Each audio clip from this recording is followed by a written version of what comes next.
Amén. Entonces,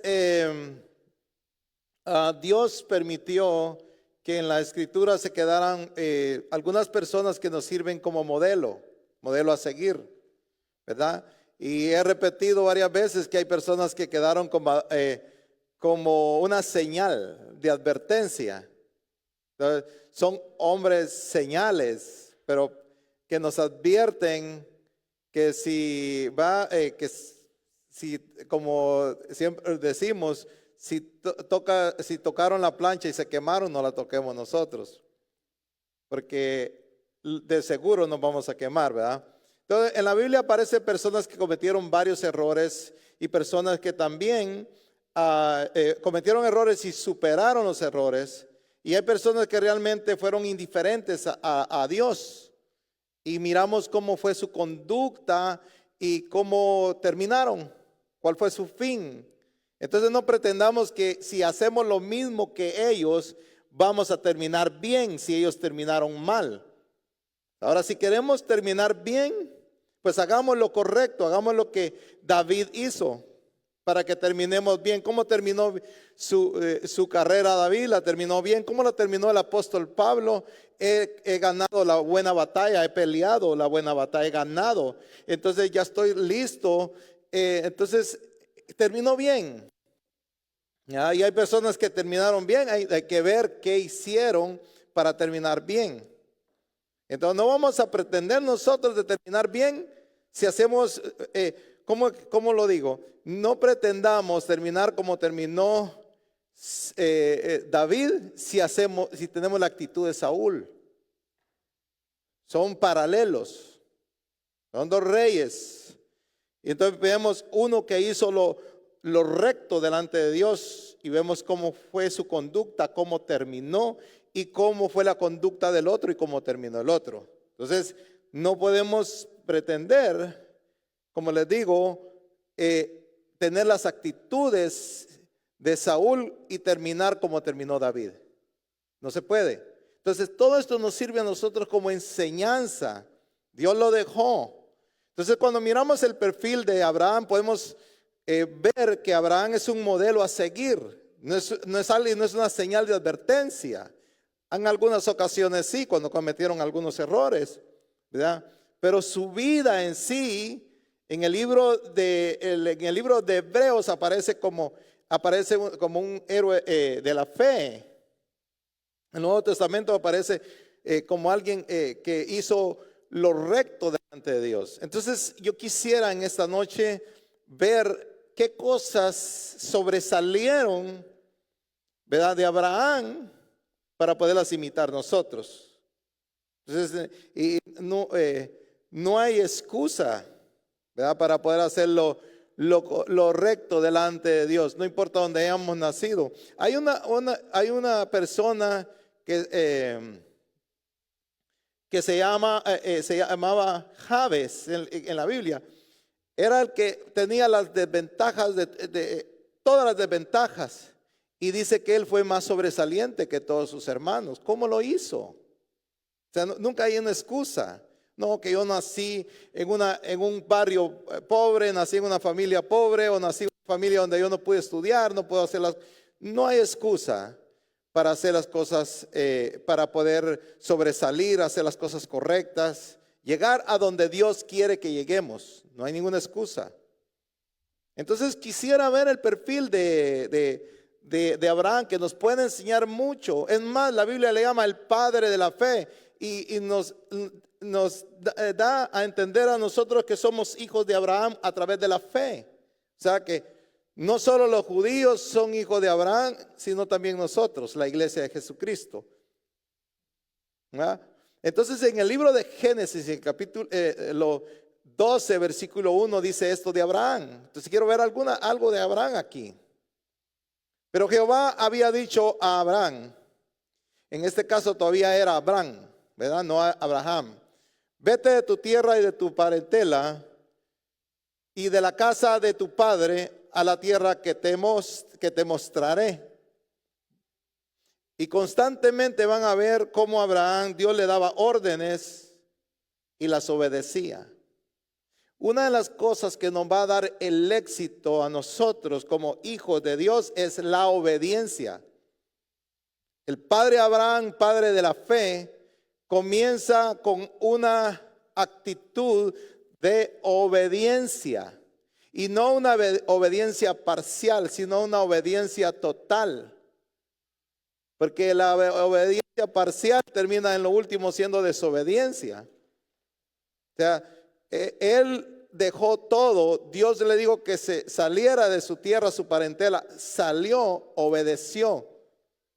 Entonces, una de las cosas que nosotros debemos de imitar de nuestro padre Abraham es su obediencia. Fue un hombre que obedeció, no cuestionó. ¿Verdad? Tenemos nosotros un libro que nos dice qué cosas debemos de hacer. ¿Qué es lo que debemos de obedecer? Por supuesto que hay algo que obedecer. Siempre en la escritura nos dice, siempre hay una palabra en la cual debemos de obedecerla para activar sus promesas. Ustedes sabían cómo las promesas de Dios no son automáticas. Es más, cuando Dios te da una palabra profética y te dice, yo te voy a bendecir y vas a hacer esto y esto y va a venir sobre tu casa esto y esto, pero siempre te da algo que debes de obedecer. Si obedeces, activas la promesa. Si desobedeces, prácticamente no vas a obtener lo que Dios quiere que obtengas. Así que las promesas de Dios se activan a través de la obediencia. Y esto tiene que ver de alguna manera con una relación con la fe. Pero al tener fe vas a obedecer, porque una fe sin obras es muerta. No se puede. Entonces, cuando nosotros obedecemos, todas las promesas de Dios tienen un mandamiento. Tienen una llave para activarla.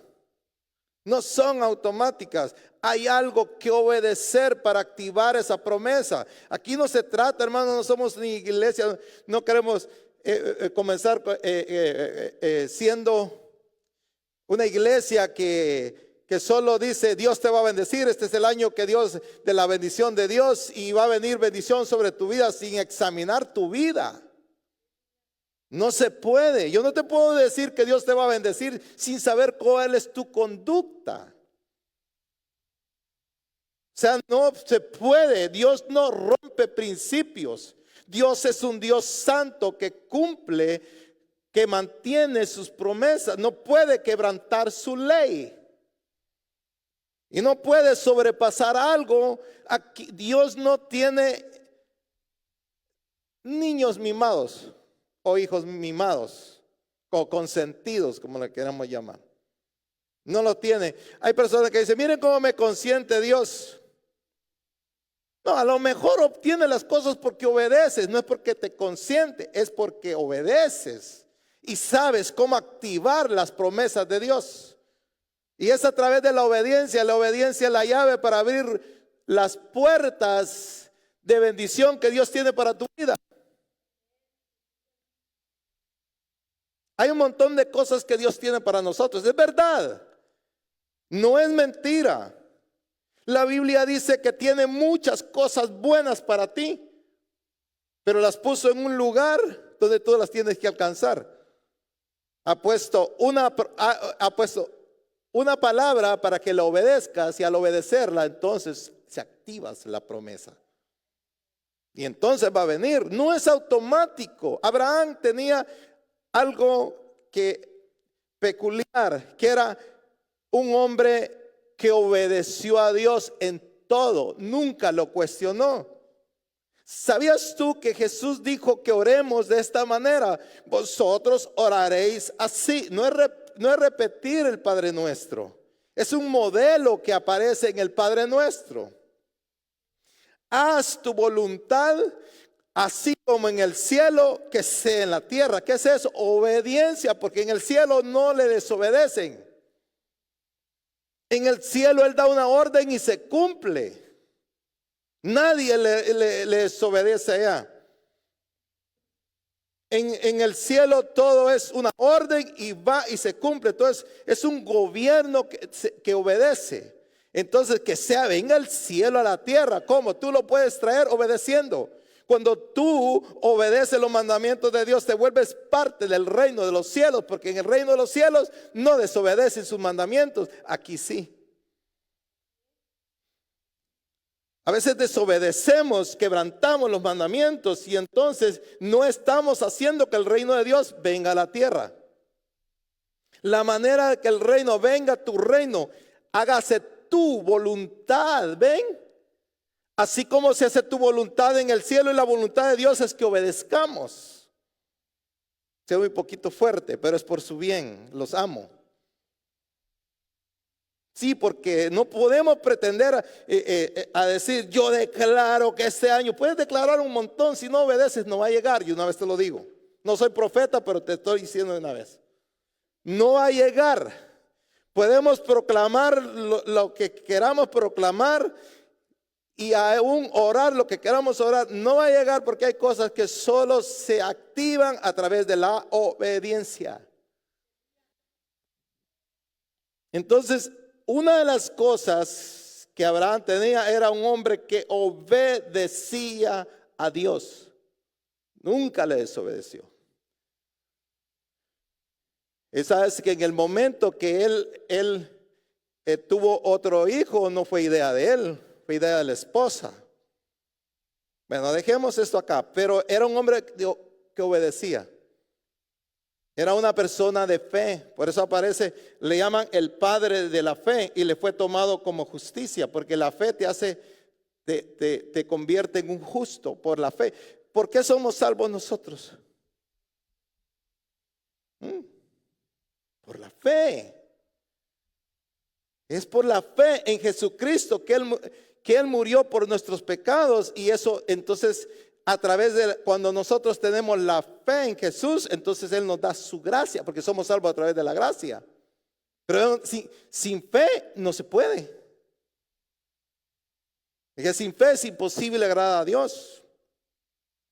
El justo por la fe vivirá, no por las obras. Otra cosa de Abraham que podemos ver y podemos imitar de él es su devoción. Hoy en día, hermano, la devoción a Dios de verdad es un caos. Te voy a decir algo. No necesito, mira, un profeta no es alguien que te pueda dar una palabra profética. Este tipo pueda que tenga un don de ciencia, un don de ciencia. Un profeta es un ministro con un estilo que puede enseñar. ¿Cómo explicarte esto? Es a través de la palabra, es un carácter. No es como tanta gente confundida hoy. Pero en fin, te voy a decir algo. Un maestro de la palabra de Dios, un pastor, puede recibir una palabra profética a través de las escrituras. Porque la escritura es la palabra profética más.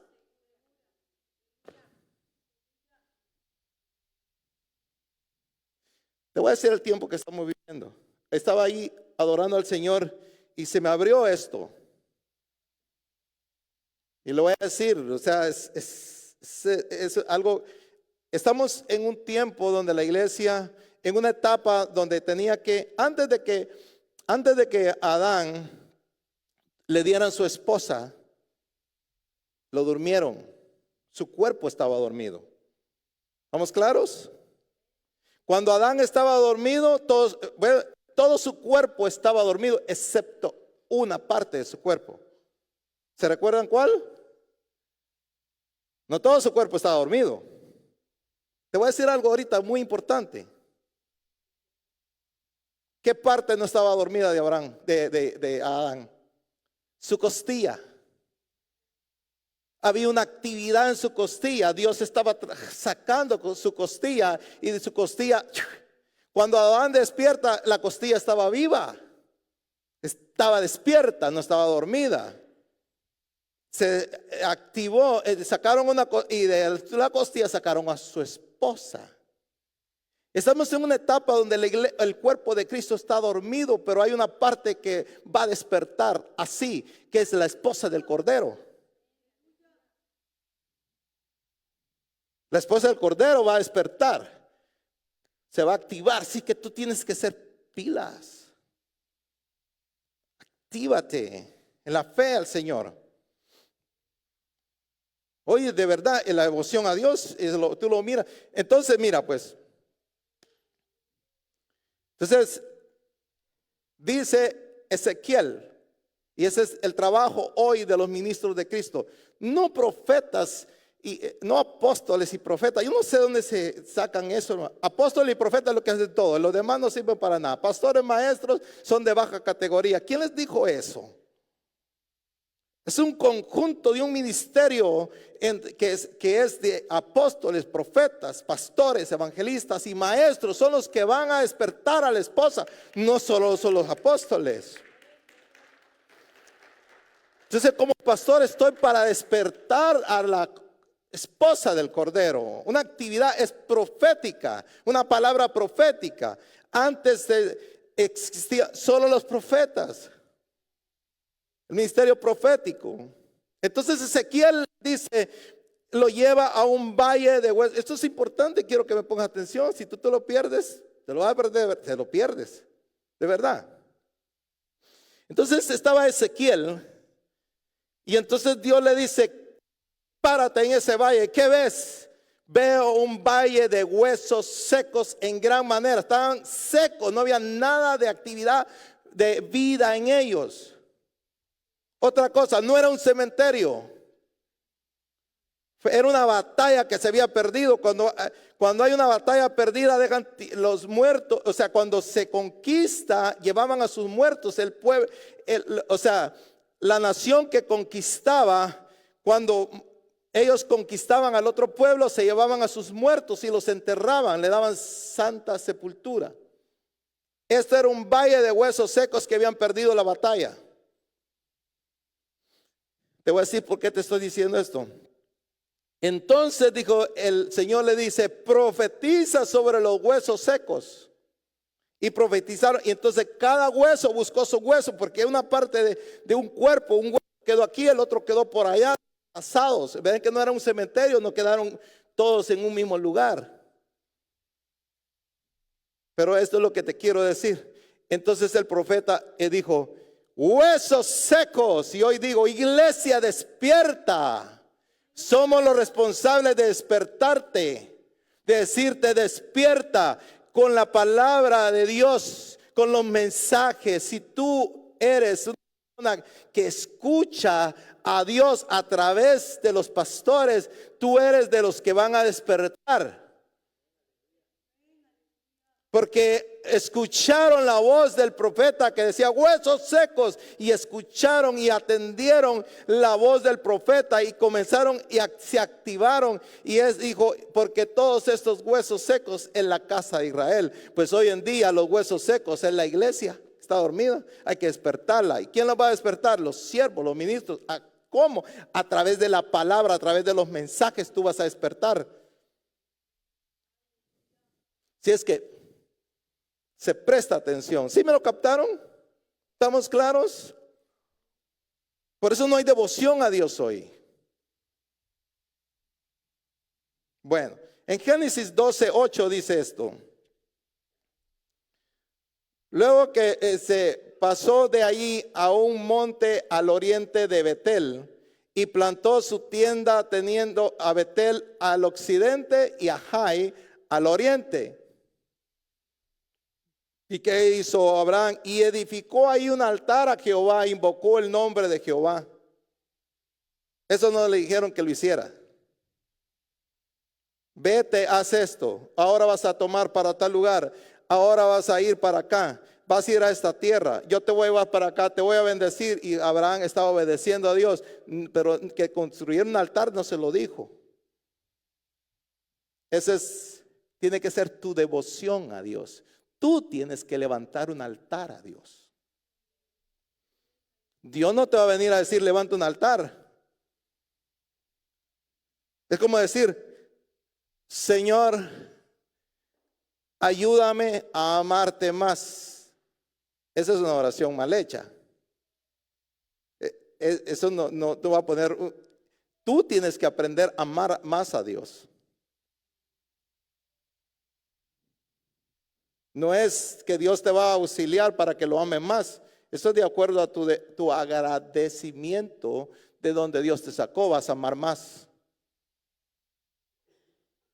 Esta está tirada aquí llorando y entonces los que lloran a veces de agradecimiento, los otros pueden juzgarlo. Pero el que está llorando está agradecido porque se recuerda de dónde Dios lo sacó. Entonces ama más porque sabe de dónde Dios lo sacó. Y entonces Abraham estaba agradecido de que Dios lo había llamado y levantó un altar a Dios. Su devoción a Dios. ¿Cómo está tu devoción al Señor? ¿Cómo está nuestra devoción a Dios? ¿Levantamos altares de adoración? En Génesis 13, en el versículo 13, en el 3 y el 4 también dice eso. Y volvió por su jornada desde Negev hacia Betel, hasta el lugar donde había estado antes. Dice, donde había estado antes su tienda en Betel y Jai. Al lugar del altar que había hecho ahí antes, e invocó ahí a Abraham el nombre de Jehová. Había puesto su tienda entre medio de Betel y Jai, y ahí levantó un altar a Dios. Luego tuvo que viajar a Egipto, y cuando regresa, él buscó el lugar del altar que había levantado. Todas las personas que tienen devoción a Dios buscan su altar. Él no llegó a cualquier lugar, él buscó el lugar donde el lugar de adoración. Entonces, algo que tenía Abraham era que tenía devoción a Dios. Hoy no es de la devoción de verdad, hermano. Si tú eres de las personas que no tiene que jalar uno, qué bendición, ¿va? Tienes devoción, pero si es que se tiene que estar jalando para que... Entonces, es porque no hay amor, tal vez. Tal vez tu amor se enfrió. Bueno, vamos a avanzar porque antes que se me pongan más serios todavía. En Génesis capítulo 13, versículo 1 al 5, vamos a leer lo que dice acá. Ya voy a ir terminando. Subió pues Abraham de Egipto hacia el Negev y dice, él, su mujer, con todo lo que tenía, y con él Lot, su sobrino, ¿va? Abraham era riquísimo. ¿Cuál era la posición de Abraham?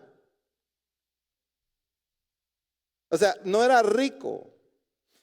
Hoy lo podemos dividir entre una persona que es una persona rico, ¿va?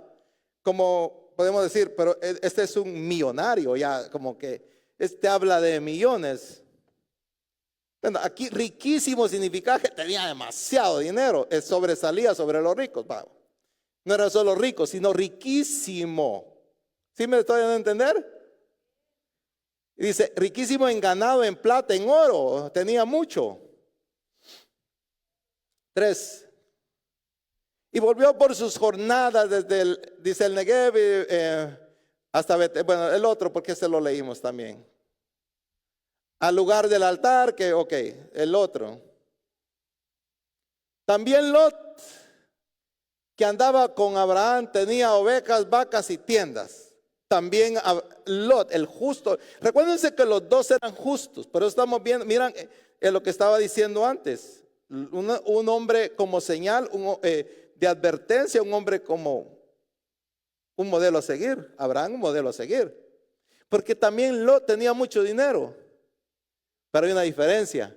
Lot, el justo. ¿Ustedes saben que Lot era justo? Era salvo, era un creyente, era un evangélico, hijo de Dios. ¿Sí lo saben? Pero no levantaba altares. O sea, no tenía devoción a Dios. Así hoy en hermanos, hay hijos de Dios que son hijos legítimos, pero no tienen devoción a Dios. ¿De qué bando estás tú? ¿De los que sí tienen devoción a Dios? ¿De los que adoran a Dios? ¿De los que están agradecidos? Porque aquí también dice que Lot era rico. Pero no menciona que, y si tú ves el pasaje anterior, Lot era riquísimo y ahí levantó un altar. Entonces habla de Abraham que levantó un altar, pero de Lot no se habla que levantó altares. Entonces hay creyentes que levantan altares, que tienen devoción a Dios, y hay evangélicos, hijos de Dios, que no levantan altares. Ahora el punto es, ¿cómo le fue a Lot? Y la pregunta, ¿cómo le fue a Abraham? ¿A quién queremos seguir? ¿Cuál es el modelo a seguir? Entonces, mira, el dinero nunca cambió el corazón de Abraham. Y cuando el dinero no es problema, tampoco Dios tiene problema en dártelo.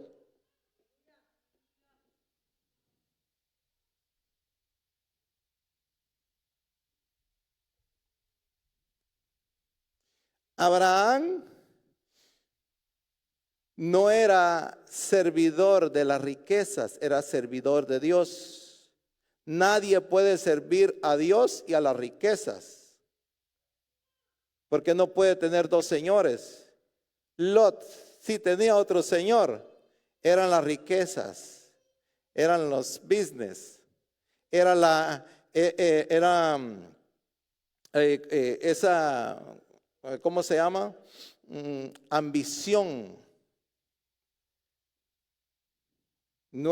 Entonces, los dos tenían, pero uno tenía avaricia y no tenía devoción. El otro tenía devoción, no tenía avaricia.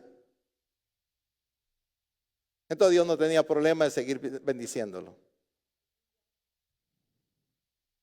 En Génesis capítulo 13, versículo 6. La tierra no era suficiente para que habitaran juntos, pues sus posesiones eran muchas, o sea, que Lot tenía. ¿Ves? ¿Están viendo? En el lugar donde estaban se estaba haciendo pequeñito para todo lo que tenían ellos los dos. Y no podían morar en un mismo lugar.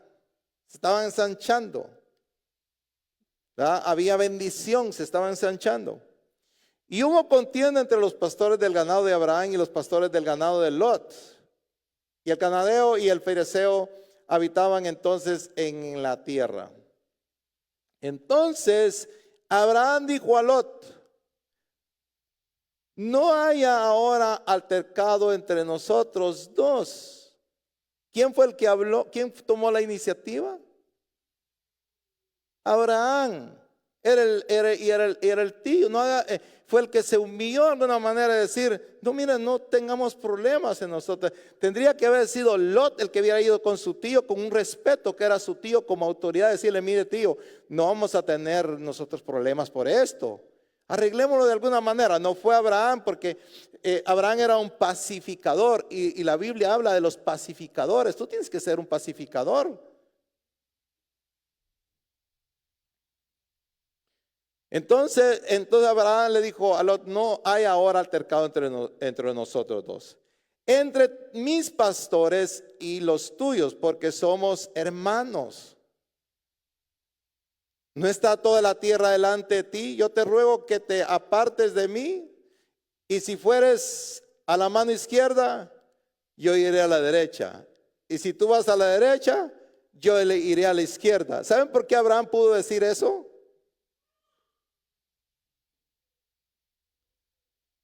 Porque Abraham sabía quién era la fuente de provisión. Tú tienes que saber quién es la fuente de tu provisión.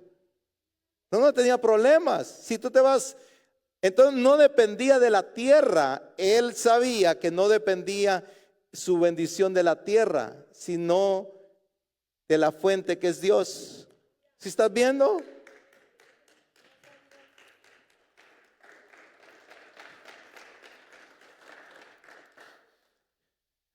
Entonces,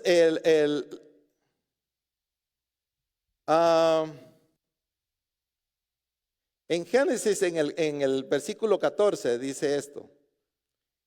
Y Jehová dijo después,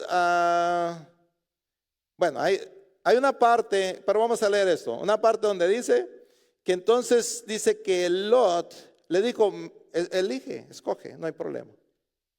No importa el lugar que tomes. A mí me puedes dejar piedras que es la bendición de Israel. Viven en un desierto y han sido fructíferos en el desierto. Es cuando se tiene la bendición de Dios, no importa el lugar. Lo que importa es quién es tu bendición, quién es tu proveedor. A Isaac Dios le tuvo que enseñar esto. Vamos para Egipto porque aquí hay una gran hambruna y en Egipto hay provisión. Y iba para Egipto y le dijo, detente, tú no te vas para allá. Y Isaac se detuvo. Y le dijo, en esta tierra te voy a bendecir. Hermanos, para eso se necesita fe. Había una sequedad horrible ahí. Y cosechó Isaac ese año al 100 por 1. Dios le enseñó cómo hacer el dinero. Pero Dios debemos nosotros de tener a Dios como fuente de provisión. Eso es lo que tenía Isaac. No importaba el lugar. Que le dio la oportunidad a Lot. ¿Y saben qué tomó Lot? Vio las llanuras, todo lo verde del Jordán y dijo, yo tomo esto. Por supuesto, a los ojos humanos. Pero Abraham no tenía problema porque él sabía de quién dependía. Busca el reino de Dios, su justicia y las demás cosas vendrán por añadidura.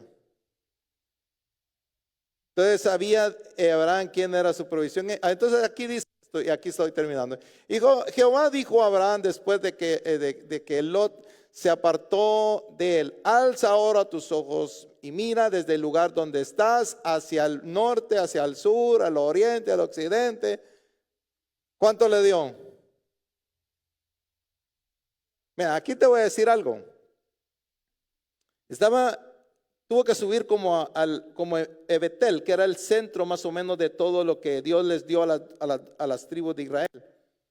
Para que ver oriente, occidente, sur, norte, le dijo, mira y todo esto te voy a dar.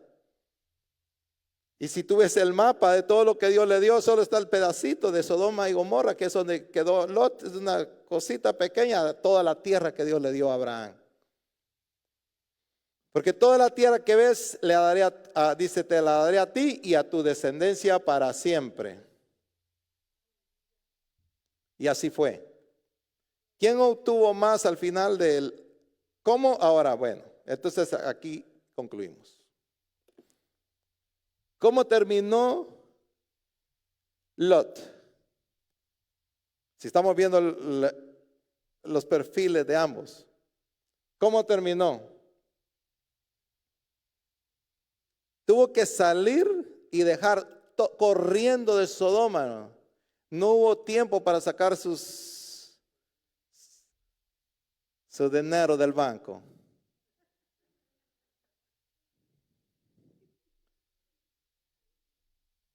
Cuando venga el tiempo, hermano, si viene Jesús hoy, cuando viene el fin de los tiempos, no va a haber tiempo de que vendas tu terrenito.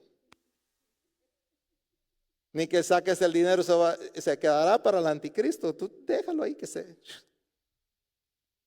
A Lot no le dio tiempo de nada, se fue sin nada. Es más, dijo, por lo menos me llevo a mi mujer, dijo, y a medio camino se le quedó la mujer tostada, decimos allá como sal, estatua de sal. Se quedó como estatua de sal, no llevó ni a la esposa.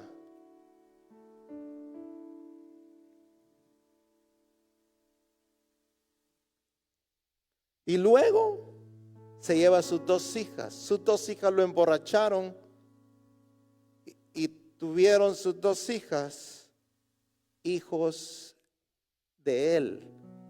Un incesto donde vienen los moabitas y los amonitas, raza abominable delante de Dios. Ese es el fin de Lot. Ahora, por el otro lado, ¿cómo termina Abraham? Por ser obediente,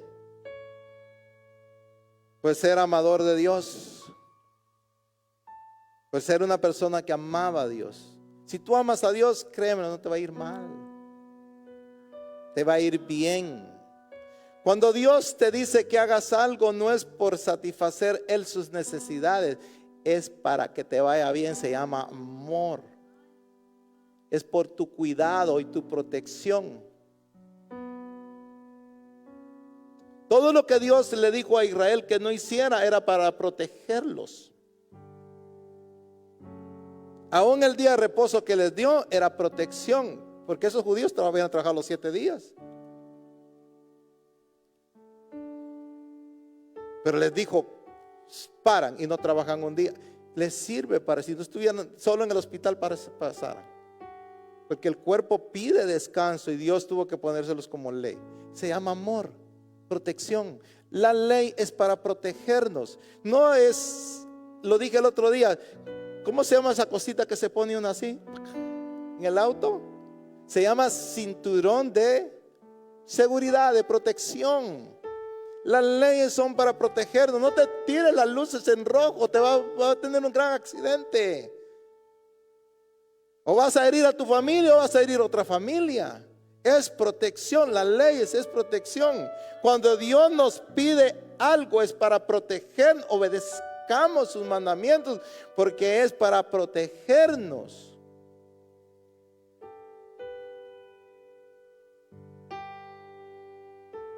Entonces, el fin de Abraham, ¿cómo fue? Yo te bendeciré, y por la obediencia de Abraham, aunque tú no lo creas, estás tú y yo hoy acá. Porque de él viene el Mesías. Y somos hijos de Abraham a través de la fe. Dios le dio una promesa que a través de él iban a ser benditas todas las naciones de la tierra, incluyéndote a ti y a mí. ¿Por qué? Por obedecer sus mandamientos, a poner a Dios en primer lugar sobre todas las cosas. Entonces, por la obediencia de Abraham ha sido bendecida las naciones, dice la Biblia. Así que vamos a orar. Si te pones de pie en esta hora.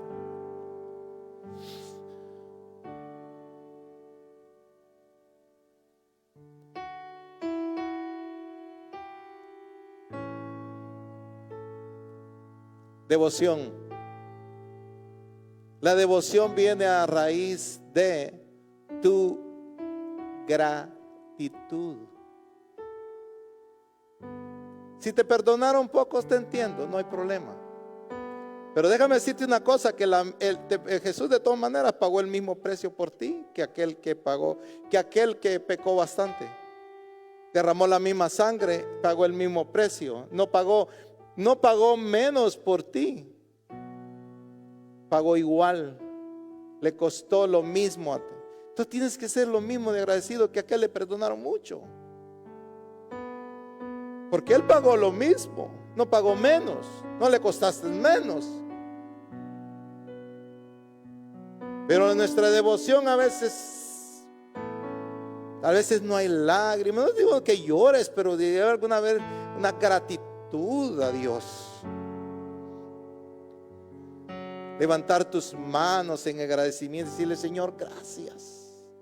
Gracias porque Por eso David, hermanos, era un hombre que hacía fiesta delante de Dios. Y aún me voy a hacer más vil delante de su presencia, decía. Porque estaba agradecido de donde Dios lo sacó. Lo que pasa es que a veces a nosotros se nos olvida de donde Dios nos sacó. Dios nos sacó de depresión. Tal vez estabas en una depresión. Te sacó tal vez de las drogas, del alcoholismo, de la idolatría, que es condenable. No sé de dónde Dios te sacó.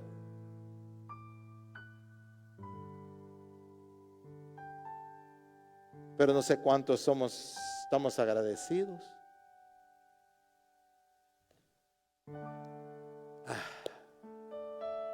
Solo el 10% de la iglesia es agradecida, bíblicamente. Solo el 10%. De 100 salvos, 10 son agradecidos. 10 leprosos curó Jesús, solo el 10% regresó. 1. El 10% de 10 es 1. Solo 1. Pero espero que tú seas uno de ellos. Así que levantemos nuestras manos. Dígame, Señor, gracias en esta noche. Solo un cántico vamos a cantar. Pero con tus manos levantadas, agradeciéndole a tu Padre Celestial. Aleluya. A tus pies, de mi corazón. Gracias, Señor. A tus pies entrego lo que soy. Gracias, Jesús. Este lugar, mi seguridad. Gracias por tu sangre preciosa. Donde nadie me puede señalar. Aleluya. Nos perdonaste. Perdonaste, me acercaste a tu presencia. Aleluya. Éramos deudores, Señor. Levantaste, yo me postro a adorarte. Te adoramos, Jesús. No hay lugar más alto, más grande que estar a tus pies, que estar a tus pies. No hay lugar más alto, más grande que estar a tus pies, que estar a tus pies. Y aquí permaneceré Aleluya. postrado a tus pies. Y ahí permaneceré a los pies de Cristo. Aleluya, aleluya. Gracias. Gracias, Señor. Te damos en esta hora. Señor Jesús, gracias. Reconocemos que tú eres nuestro Dios, eres nuestro Salvador. Hoy te damos gracias, alabamos, bendecimos tu nombre y podemos decirte gracias por perdonar nuestros pecados. Gracias por limpiarnos, Señor, y declararnos limpios, sin culpa, sin mancha, delante de Dios. Gracias, Señor Jesús. Te adoramos y te bendecimos. Aleluya.